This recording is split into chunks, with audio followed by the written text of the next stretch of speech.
Exploring Bible Characters, where we're into the Deliverer series. And today we'll be looking into the life of Esther, the brave deliverer. My name is Leslie Carroll, and it's my privilege to facilitate our study as we ask God to lead us into looking into His Word through the lens of its people. If you'd like to know more information about this study or any of our studies, you can find information on lifeway.com. You know, the Bible is full of men and women who have made a difference for God and God's people throughout the ages, through their acts of courage, kindness, and sacrifice. And some appeared only for a moment in biblical history. They performed their brave acts in the power of the living God, and then they just withdrew back into personal life. It's as if they were born for just that moment and that purpose. And that could describe Esther, who we're looking at today. Esther's life was filled with paradoxes. She was born into the covenant people of God. She grew up outside the promised land in exile. She was orphaned as a young girl and raised by a brave and godly cousin, Mordecai. She lived in anonymity one moment, then reigned as the Queen of Persia the next. She enjoyed the luxury of palace life one day, and then faced the threat of genocide the next day. While the story of Esther could be read as a story of someone who was either a victim or a benefactor of circumstances, her story is so much more than that. Her story is a testimony of God's specific plan and purpose in the life of an individual. Esther lived, and she was moved into just the right place at the right time by a God who is always in control. And by the way, our God has not changed. He is always in control, and He is in control today and in our days ahead. Let's take a look at our key verse. We can find it in Esther chapter 4, verse 14, and it reads as follows: "For if you remain silent at this time, relief and deliverance for the Jews will arise from another place, but you and your father's family will perish. And who knows but that you have come to your royal position for such a time as this?" Well, what are some basic facts about Esther? She was an orphan Jewish girl among the Babylonian exiles who became Queen of Persia, and she saved the Jews from the plot of extermination. Her Jewish name was Hadassah, meaning myrtle or possibly bride. Her name Esther is actually Persian, and it's not clear if she was given her name by her cousin Mordecai to hide the fact that she was a Jew, or if she was given that name when she became Queen of Persia. We believe she reigned as Queen of Persia for 13 to 14 years. A most conspicuous feature about the book of Esther is the complete absence of any mention of God, the temple, Jerusalem, or the law. The major theme of the book is God's sovereign power to work even through pagans to preserve and deliver His people. Well, we find ourselves in Persia, in the capital city of Susa, one of the capital cities of a vast empire that reached all the way from India on the east to Turkey and Ethiopia on the west. There were 127 provinces in this empire. The ruins of Susa have actually been found in Iran, close to its border with Iraq. The Persian king Ahasuerus, his Hebrew name was King Xerxes, so we're going to call him King Xerxes, was the ruler. This man was really high on himself. He loved his power, all his great splendor, and this man loved a banquet. When we open the book of Esther, we find King Xerxes hosting a banquet for 180 days. That is a 6-month banquet. And then after that banquet, he hosted another banquet for 7 days.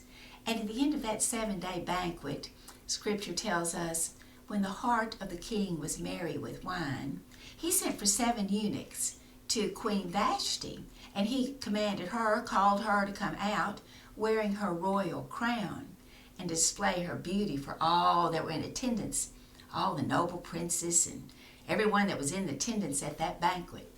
And Vashti just said no, which made King Xerxes furious. So he turned around to his wise men and he said, "What should we do with Queen Vashti, who has not honored the command and obeyed the command of the king to come here. Well, all the wise men were going, ooh, this is not good. They pointed out that she not only wronged the king, but she wronged all the princes and the peoples and the king's provinces. Because now all the women would look at their husbands by pointing out what she did, meaning the men would lose control of their wives. So the solution, King Xerxes issued a verdict that Queen Vashti would no longer come into his presence, and the king would give her position to another more worthy than she. The verdict also said that all women would honor their husbands. 4 years go by, and King Xerxes has just endured a battle with the Greeks and has lost. He returns home, he's depressed, he's sad, he's lonely. There's nobody there to give him a hug and tell him everything's going to be okay. So the servants noticed this, and so they said, we need to find all of the beautiful virgins and have them come for the king to see and for him to choose one. And so the king's overseers in all the provinces gathered every beautiful virgin to Susa, probably 400, and put them in the harem under the custody of Haggai, the king's eunuch. Well, these ladies would begin a year of cosmetic and beauty treatments, and then at the end of the year, they would be taken to the king one by one to spend the night. And then the young lady that was most pleasing to the king would be crowned queen. Well, then we find ourselves in chapter 2 of the book of Esther, where we meet Esther, a beautiful young lady being raised by her cousin, her godly cousin, Mordecai, because she had no parents. And they had been taken into exile by Nebuchadnezzar, the king of Babylon. And she lived actually in an obscure life in a sheltered monotheistic home. But when all those young ladies were gathered to Susa, to the palace, Esther was gathered too. Esther pleased Haggai, the king's eunuch. So he quickly provided her with her own cosmetics, food, and 7 choice maids, and he transferred them to one of the best places in the harem. Esther's character, though, was not spoiled at all by all of her great elevation and all the things that were given to her. Esther remained Esther. She was 20 years old, and she found favor in everyone's eyes. When it was her turn to go to the king, she most likely went to the king without fear, because there was no real driving ambition to be the queen. She was aware of the fact that the hand of God was on her life, and through circumstances and Mordecai's wisdom, she had been brought to this place for a reason. So I wonder, are we aware of the fact that the hand of God is on our life in all of our circumstances? And can we proceed without fear and with the trust in the Lord that we too are where we are for the Lord's hand and for perhaps a reason? You know, the king loved Esther then more than the other women, and having found favor and kindness with him, he set the royal crown on Queen Esther's head. And in honor of his new queen, guess what he did? Yes, he hosted a banquet, and it was a grand banquet. But in the meantime, there was a secret conspiracy that was growing in the minds of 2 men during all of these celebrations. Bigthan and Teresh, 2 of the king's officials who guarded the door, became angry for some reason and sought to murder the king. Mordecai, Esther's cousin, found out about this, so he reported this to Esther, and she reported it to the king in Mordecai's name. An investigation determined that this was true. They were impaled on poles, and this was written in the book of Chronicles in the king's presence. And that's a very important point. Written in the book of Chronicles in the king's presence. Let's read now in our scripture about our story and what we see starting to happen. Esther 3, verses 1 through 11. After these events, King Xerxes honored Haman, the son of Hammedatha, the Agagite, elevating him and giving him a seat of honor higher than that of all the other nobles. All the royal officials at the king's gate knelt down and paid honor to Haman, for the king had commanded this concerning him. But Mordecai would not kneel down or pay him honor. Then the royal officials at the king's gate asked Mordecai, "Why do you disobey the king's command? Day after day they spoke to him, but he refused to comply. Therefore they told Haman about it to see whether Mordecai's behavior would be tolerated, for he had told them he was a Jew. When Haman saw that Mordecai would not kneel down or pay him honor, he was enraged. Yet having learned who Mordecai's people were, he scorned the idea of killing only Mordecai. Instead, Haman looked for a way to destroy all of Mordecai's people, the Jews, throughout the whole kingdom of Xerxes. In the 12th year of King Xerxes, in the first month, the month of Nisan, the pur, that is, the lot, was cast in the presence of Haman to select a day and month. And the lot fell on the 12th month, the month of Adar. Then Haman said to King Xerxes, "There's a certain people dispersed among the peoples in all the provinces of your kingdom who keep themselves separate. Their customs are different from those of all other people, and they do not obey the king's laws. It's not in the king's best interest to tolerate them. If it pleases the king, let a decree be issued to destroy them, and I will give 10,000 talents of silver to the king's administrators for the royal treasury." So the king took his signet ring from his finger and gave it to Haman, the son of Hammedatha, the Agagite, the enemy of the Jews. "Keep the money," the king said to Haman, "and do with the people as you please." Well, King Xerxes had just promoted Haman the Agagite to second in command, even though Mordecai had just saved his life. All the king's servants at the king's gates bowed down and paid homage to Haman as the king commanded, except for Mordecai. Mordecai was a Jew, and to Jew bowing down to any other person on earth was considered idolatry. But this triggered a huge anger in Haman, not only against Mordecai, but against the entire Jewish population. Well, that sounds a bit drastic, don't you think? Well, remember, Haman is an Agagite. If we were to turn to the book of 1 Samuel, we will see King Saul was told by the prophet Samuel that the Lord commanded him to kill all the Amalekites, the lifelong enemies of the Jews. But Saul spared the king, whose name was Agag. The Agagites, descendants of the Amalekites, got their name from the man that King Saul did not kill. The prophet Samuel confronted Saul with his disobedience, and Saul finally confessed that he had not done what the Lord commanded him to do. And then he put Agag to death. For many years, the Agagites, the age-old enemies of Jews, passed this scene down through the generations. So as a result, the Agagites hated the Jews. So here was Haman's opportunity not only to destroy Mordecai, but to destroy the entire Jewish population.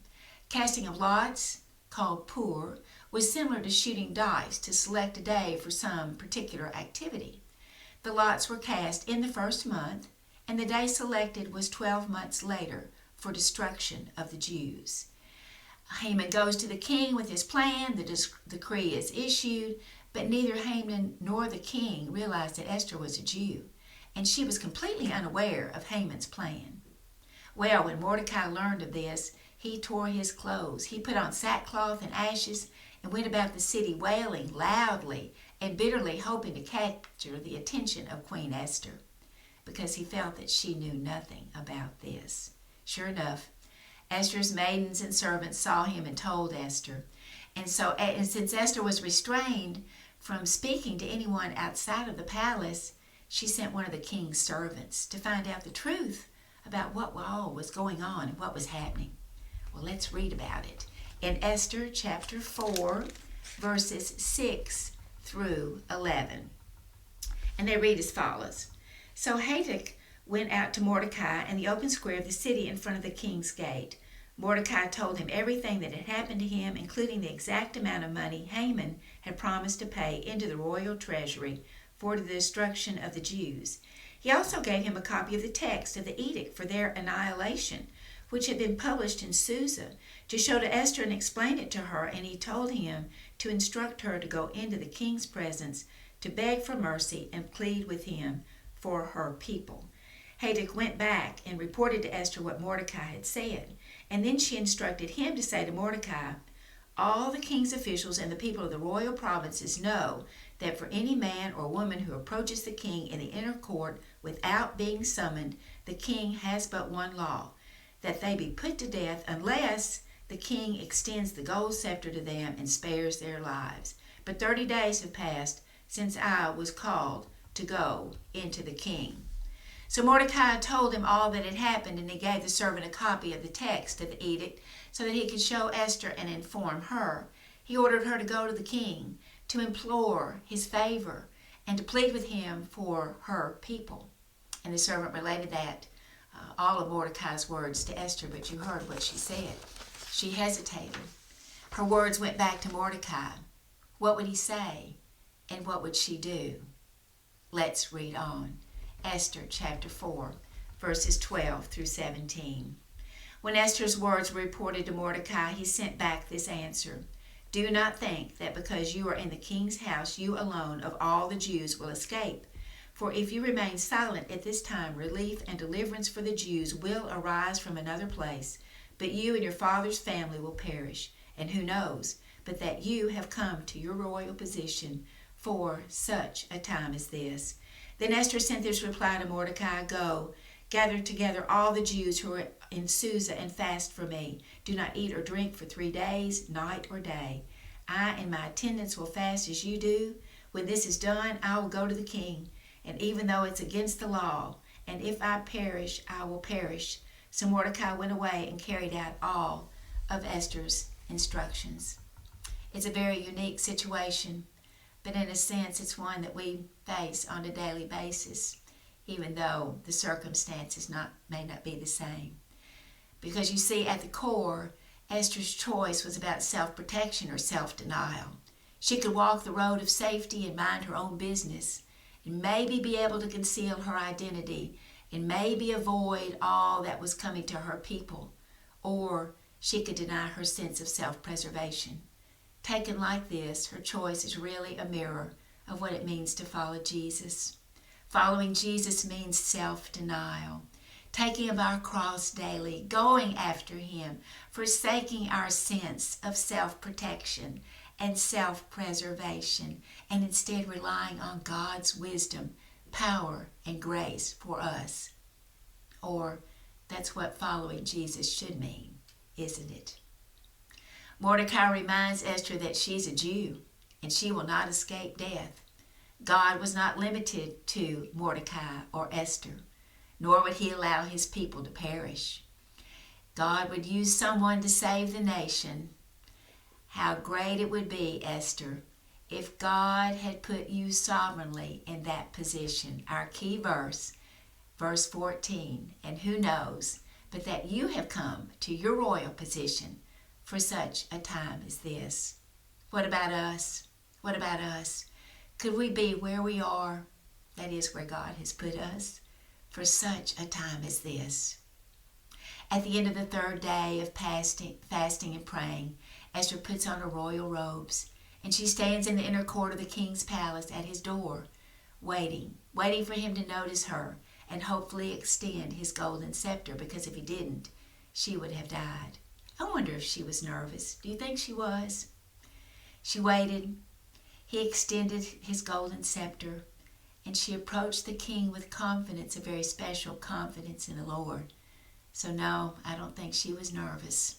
I think she was very confident in the Lord after her 3 days of praying and fasting, as did others for her. The king simply said, Well, what is troubling you, Queen Esther? And what is your request? Even to half the kingdom it would be given to you. Now this was her moment to reveal the truth about Haman, but she doesn't. You know what she does? She invites the king and Haman to a banquet. That king loved a banquet. Well, let me ask you this. How good are you at waiting? I'm not good at waiting. I tend to take the ready, fire, aim approach to things.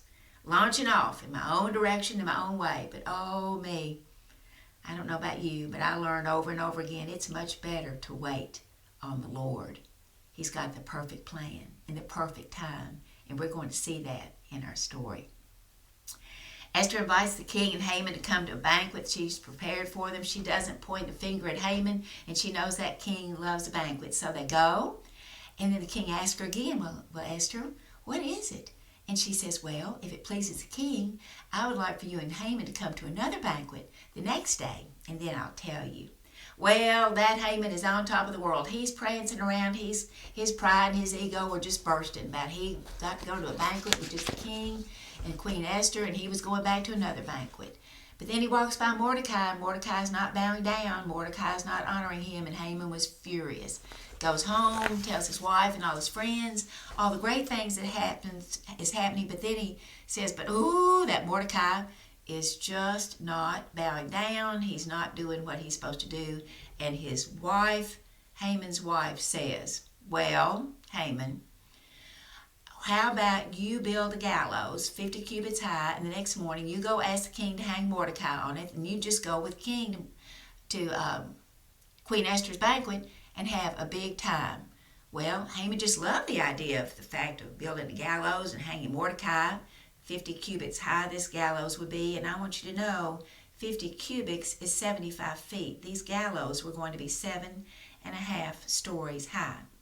This was going to be a big thing for Haman, he thought.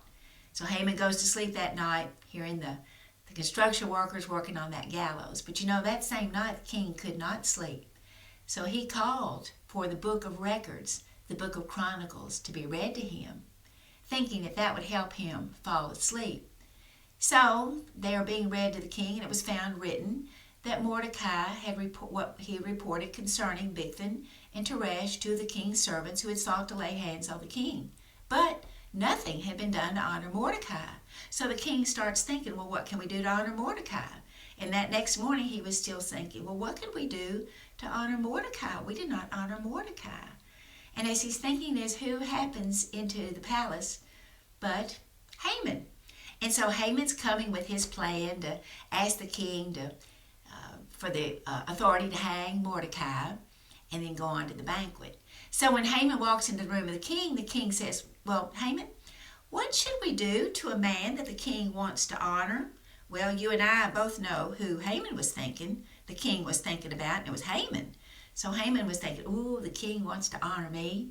So Haman started rattling off all these things like, well, the man, he ought to wear the royal robes and ride the royal horse and be paraded through the city. And the king says, oh, I think that's a great idea, Haman. I want you to do that for Mordecai, and you're going to be the one to lead the procession. Well, this was not turning out to be a good day for Haman, but he did all that the king commanded.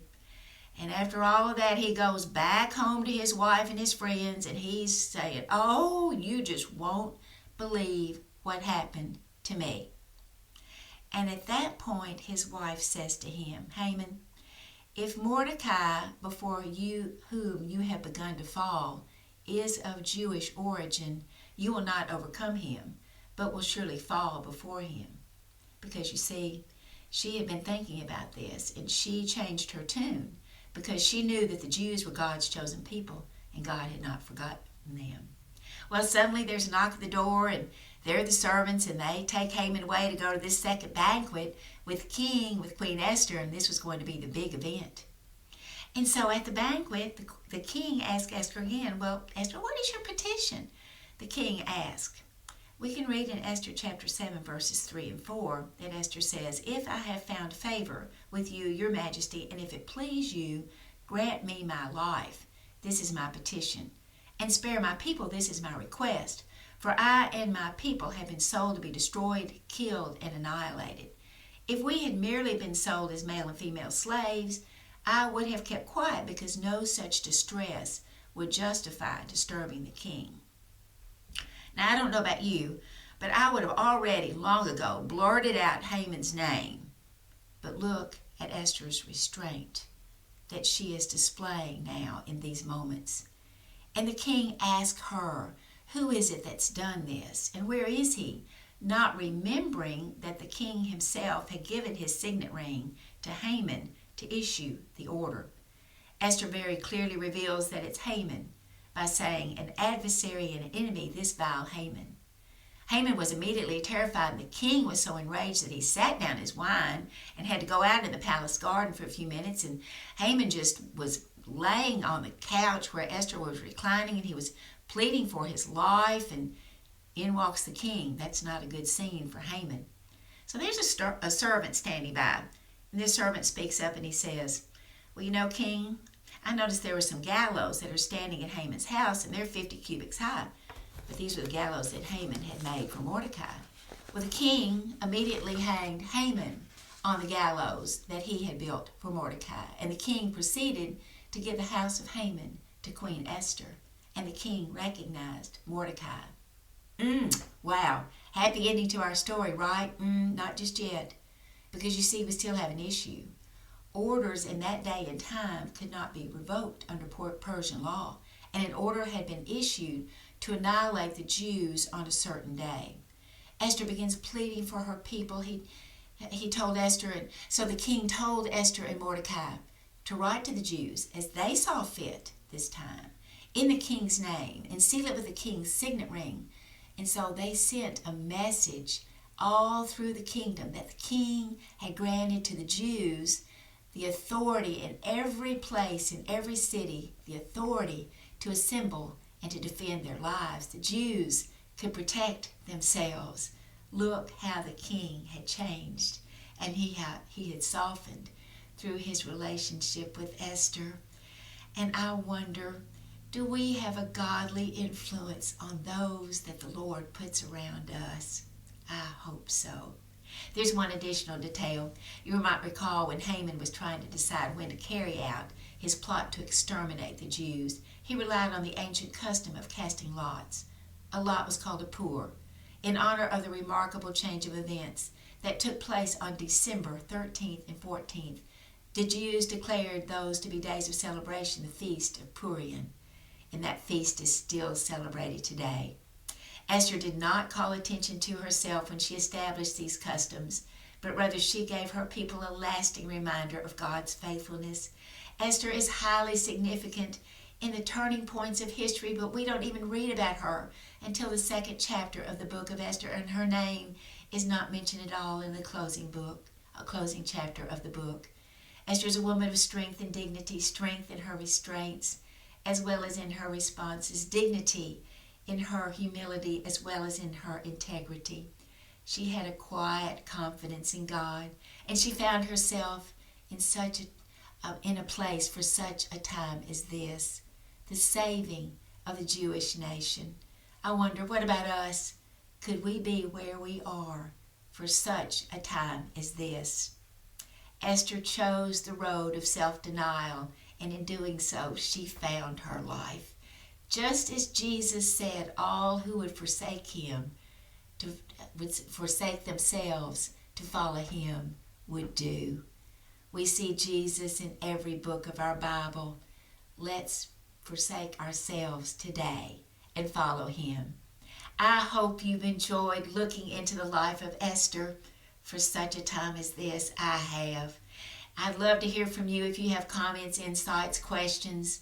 There'll be a contact slide that will come up right after this. You can also contact me through Facebook. Or YouTube. I'd love to hear from you. And I do hope you'll join me next time when we're starting a new series, the Kings series. And we'll be looking into the life of Saul, Israel's first king. So until then, God bless you and keep you.